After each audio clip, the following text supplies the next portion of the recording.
Hey everyone, welcome back. Today, we're tackling a topic that's relevant to all of us: high interest rates. You might have noticed that borrowing money has gotten pricier, and it looks like this trend isn't changing anytime soon.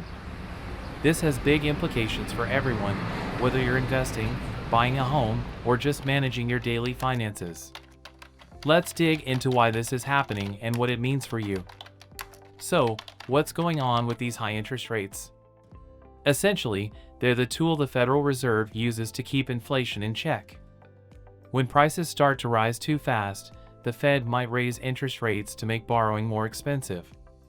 This usually slows down spending and helps keep inflation from spiraling out of control.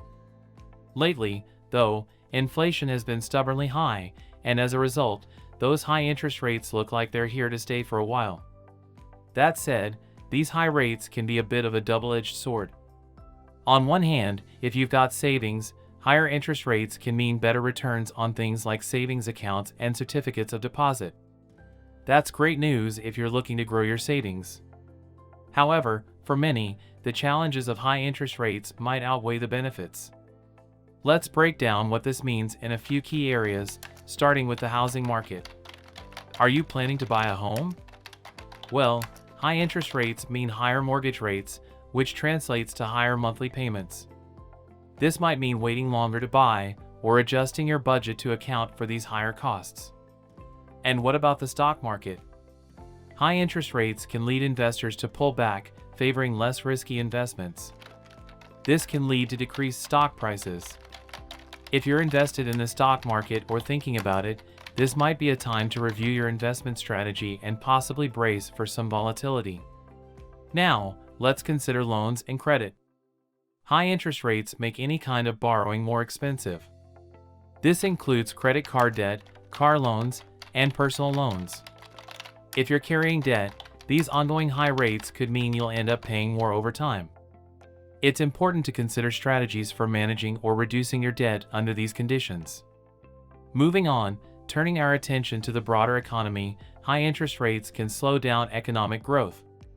Businesses might cut back on borrowing for expansion if it becomes too costly, which can slow down job creation and economic activity. This could affect employment and wage growth over time.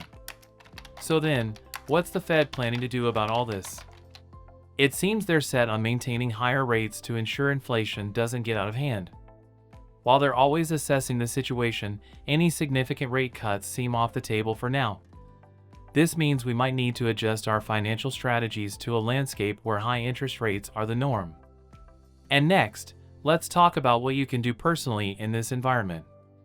First, it's a good idea to review your budget.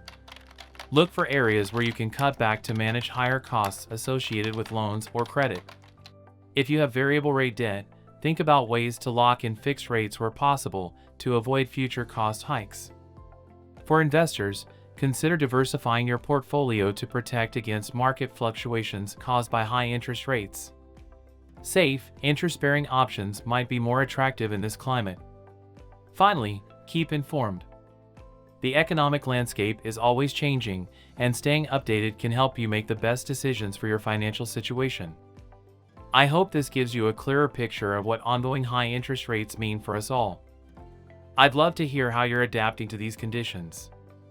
Are you changing your investment strategies, delaying major purchases, or finding new ways to save? Share your experiences in the comments below. Until next time, stay informed, plan wisely, and take care.